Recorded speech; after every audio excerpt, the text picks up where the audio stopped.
Emmet is a young professional living in San Francisco, working in the tech scene.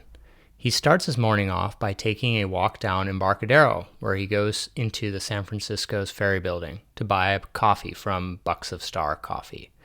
In his wallet, he has a MasterCard debit card from Moneybin Bank.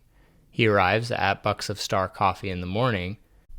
Something is magical about Bucks of Star Coffee's mocha.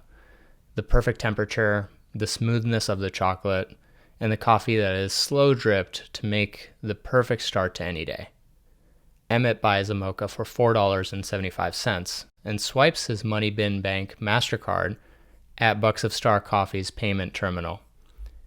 When the swipe occurs, he sees the word authorizing on the payment terminal.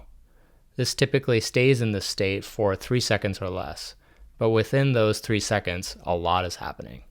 A message goes from the payment terminal to its acquirer processor with the amount of the transaction, location of the transaction, merchant type, and the card number. The acquirer processor then determines that this is a MasterCard and routes it to the MasterCard network. MasterCard then sees this transaction, and based on the card's number, it looks for the first 6 digits of the card, also referred to as the card's bank identification number, or BIN. MasterCard determines that this BIN belongs to Moneybin Bank. MasterCard sends a message to Moneybin Bank with the card number, amount of the transaction, location of the transaction, and merchant. Moneybin Bank's issuer processor then looks at the data and makes a decision on whether this transaction should be approved. The key things it will ask based off the information it has received from MasterCard are: does Emmet bank with Moneybin Bank? Is Emmet's card active? Does Emmet have enough money in his account to cover the cost of the transaction? Can Emmet's card be used at this merchant? Does this transaction raise any sort of fraud flags based on location, prior activity, or type of merchant?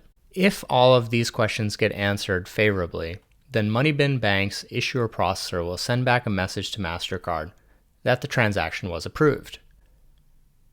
It will place a hold of $4.75 on Emmet's account, and the transaction will appear as pending on Emmet's statement. MasterCard will then relay this decision from the issuer to the acquirer. The acquirer processor will then send a message to the payment terminal to approve the transaction.